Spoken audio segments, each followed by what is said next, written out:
People first came to this land about 20,000 years ago. Ancient rock paintings tell us they hunted wild animals and gathered fruits and seeds. Then, about 9,000 years ago, they learned how to raise crops. For the next 6,000 years, most of these people farmed the rich volcanic soil of what would someday be known as central and southeastern Mexico. Then, about 3,000 years ago, one group of these people, the Olmecs, began to develop an advanced society ruled by priests and kings. As with some other ancient Indian groups, the Olmecs built large flat-topped pyramids with temples on them and studied the heavens. The Olmecs, who lived in a southeastern area bordering what is today called the Gulf of Mexico, developed a sophisticated counting system. Among other things, the system was used to create a stone calendar that could accurately predict lunar and solar eclipses and the movement of planets. The Olmecs sculpted huge stone heads that were transported from one area to another by boat. They even made pull toys for their children. Later, another great civilization, that of the Mayans, emerged. Archaeological sites tell us that at its height, between 1,700 and 1,100 years ago, Mayan cities were located throughout what is known today as the Yucatan Peninsula. The Mayans produced remarkable architecture and art. They also made important advances in astronomy and mathematics. This is a replica of a Mayan calendar. They also were the first Native Americans to develop an advanced system of writing. The Mayans worshipped a sun god, Kinich, a moon goddess, Ixchel, and a maize god, Amun, along with some 160 other deities. As Mayan civilization began to decline, another, that of the Toltecs, began to emerge in an area just north of where Mexico City is found today. The Toltecs were known as the master builders. They constructed large stone buildings and created a society ruled by warrior kings.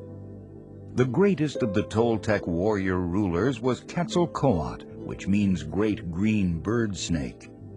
Despite its great warriors, however, the Toltec Empire lasted only about 300 years, eventually falling to nomadic peoples who from time to time invaded from the north.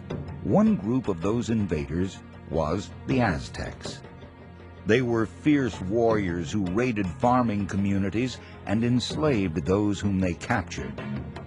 But the Aztecs also laid claim to or built two of the world's largest cities at that time.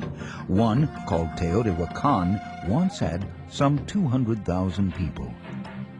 Teotihuacan was a major religious and commercial center for hundreds of years, and its buildings were engineering marvels.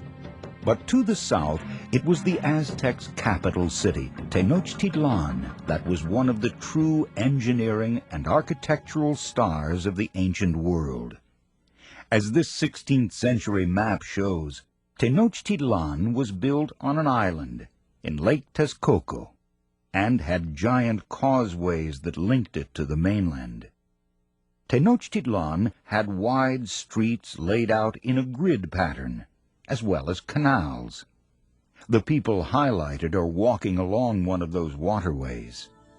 Like Teotihuacan seen here, Tenochtitlan had huge pyramids topped with temples where sacrifices, animals, vegetables, minerals, and humans were offered to the Aztec gods. The Aztecs were a very religious people. Like the Mayans, they had many gods, including an adaptation of the Toltec ruler Quetzalcoatl, who was now seen as the god of civilization and learning. The Aztec Empire lasted some 200 years. Perhaps it would have lasted much longer were it not for the revolts staged by angry subjects and the arrival of Europeans who sailed to North America in the late 1400s and early 1500s. A Spanish explorer, Francisco de Cordoba, landed on the Yucatan Peninsula in 1517. He reported back to the Spanish governor in Cuba, Diego Velázquez, that this previously unknown land had large cities and possibly treasure. Another explorer, Juan de Grijalva, came the following year. When the Aztec ruler Moctezuma II heard reports of these foreigners, he concluded they must be gods, like Quetzalcoatl. For these beings seemed to be attached to strange four-legged creatures and had devices that shot thunder and flashes of lightning at their foes. Then another Spaniard, Hernán Cortés, along with 650 of his own men and thousands of Indians who were the Aztecs' enemies, marched into Aztec lands and soon defeated a large Aztec army. Moctezuma sent gifts to the foreign invader as a friendly gesture. But the ruler also ordered Cortés to leave Aztec lands.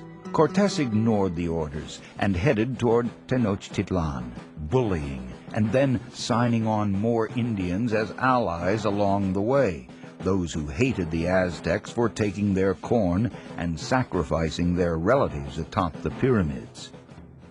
When he arrived at Tenochtitlan, Cortés was allowed to enter without resistance, because the Aztecs still believed the Spanish were gods, and Cortés, the great god Quetzalcoatl. It did not take the Aztecs long to discover their mistake, for shortly after arriving, Cortés and his men seized the king and held him hostage. The following year, the Aztecs revolted, and the Spanish were forced to flee.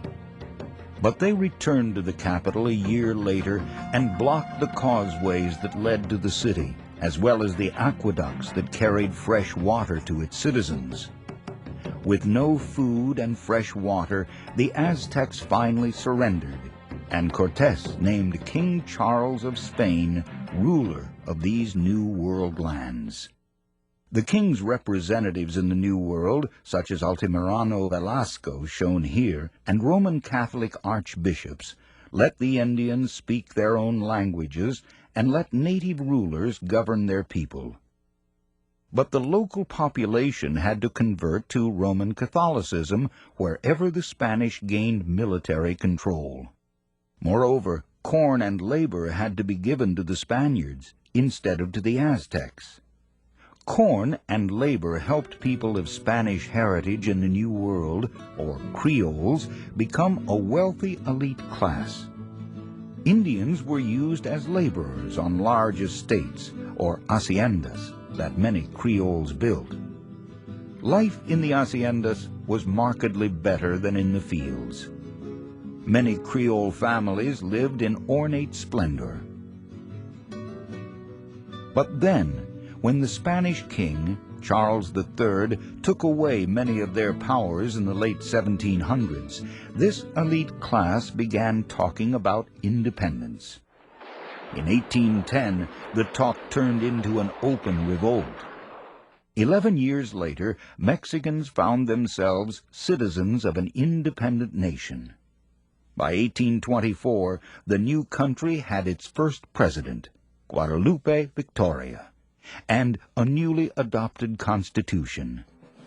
But conflict returned in the 1830s, when Mexico fought to keep its territory in the north. First, it fought Texans who claimed Mexican lands. Then border clashes erupted between U.S. and Mexican forces when Texas became part of the United States in 1845. Once again, the dispute concerned land. The clashes escalated until the United States declared war on Mexico in 1846. In 1847, the U.S. Army attacked and then captured Mexico City. The war ended shortly after that, and Mexico surrendered half its territory to the U.S. Ongoing struggles, often with armed civilians ready to do battle against the government, marked much of Mexican history during the last half of the 19th century. On one side were small farmers who wanted power shifted from the central government to the state governments. On the other side were central government soldiers, officials, the church, and many wealthy landowners. After President Francisco Madero was assassinated in 1911, a bloody revolution broke out. There were many revolutionary heroes, but among the most famous were Emiliano Zapata and Francisco Villa, commonly called Pancho Villa, who proved to be a brilliant military leader. Revolution and civil disorder in Mexico lasted many years, and by the late 1920s, Mexicans had become tired of the continual strife.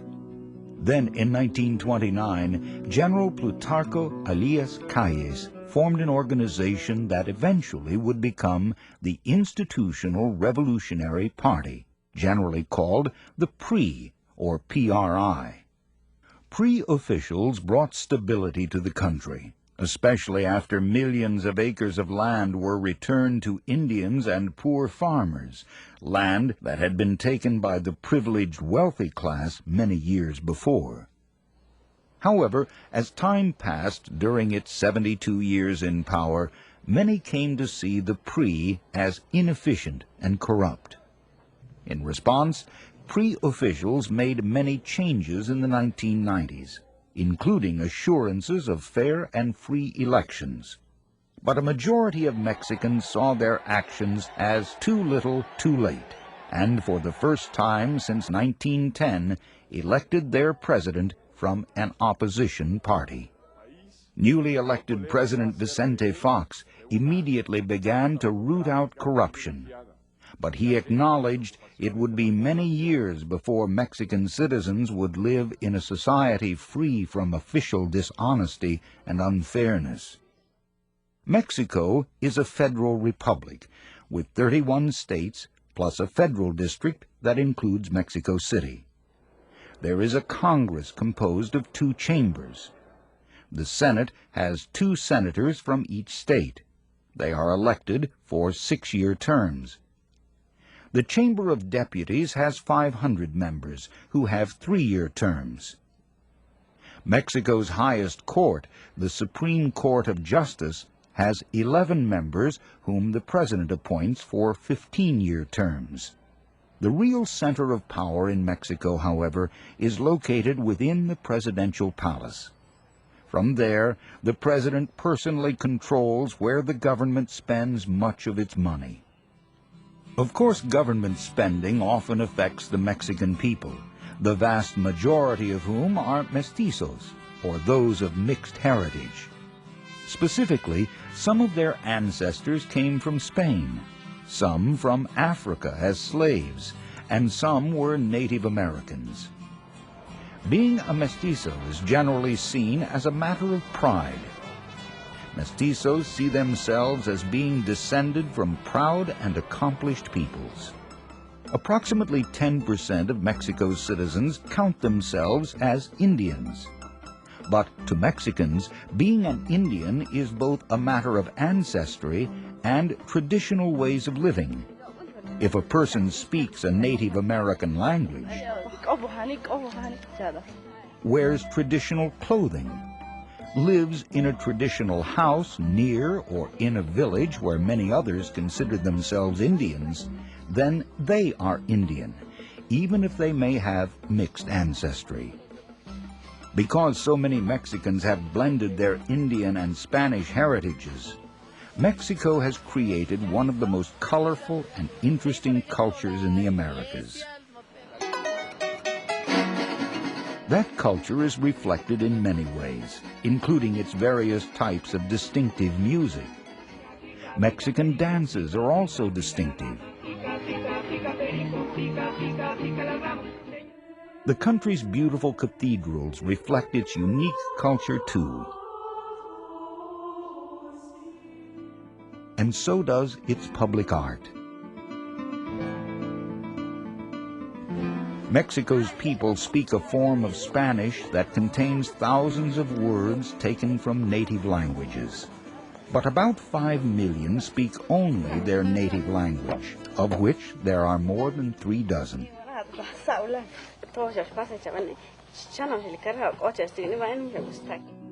Most Mexicans, about 75%, live in towns or cities. Mexico is, in fact, a land of large metropolitan centers. It has 80 urban areas with more than 200,000 people, 11 of which have more than 1 million residents. Mexico City, with an estimated population of more than 20 million people in its metropolitan area, is, by some estimates, the world's largest city. The country's urban areas have grown rapidly in recent years because increasing numbers of people have moved to cities from the impoverished countryside to find work and a better life. 1/4 of all Mexicans, most very poor, live in rural areas. The majority of them are barely able to eke out a living. If and when they do move to a city, their living standards seldom improve, especially in bad economic times. With only a few years of schooling and no city skills, they generally live in the poorest neighborhoods, areas without electricity and running water, but sometimes plenty of dirty air.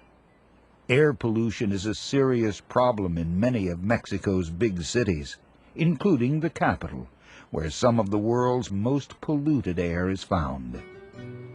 Even so, almost all urban areas in the country have modern high-rise buildings and examples of world-class modern architecture, some with distinctly Mexican characteristics. Museums, hospitals, and libraries, along with clean and orderly neighborhoods, are also found in Mexican cities. There, members of a growing middle class live much as their counterparts do in the U.S., Canada, and elsewhere. Regardless of class, almost all Mexicans enjoy the country's lively festivals. One of the most important, held in mid-September, commemorates the country's declaration of independence from Spain in 1810. In addition to Independence Day celebrations held throughout the country, another festival honoring Mexico's patron saint, Guadalupe, is an important religious holiday. Almost every town in Mexico has a holiday for its own patron saint too, often marked by elaborate displays. This one has been made from locally grown plants. Mexico is primarily a Roman Catholic country. More than 90% of all Mexicans are members of the Roman Catholic Church. Mexico, then, is a country with a long, rich, and turbulent history, one that dates back thousands of years when Native Americans roamed these lands, then later built some of the greatest cities of the ancient world. The story of Mexico also includes invasion and colonial domination by the Spanish. It is a story of revolution and conflict, but in more recent years, peace, growth, and renewal, and a government intent on meeting the country's challenges. Mexicans are, for the most part, descendants of both Spanish and native peoples, and they have a colorful and vibrant culture. Mexico, its history, government, and people, the story of our neighbors to the south.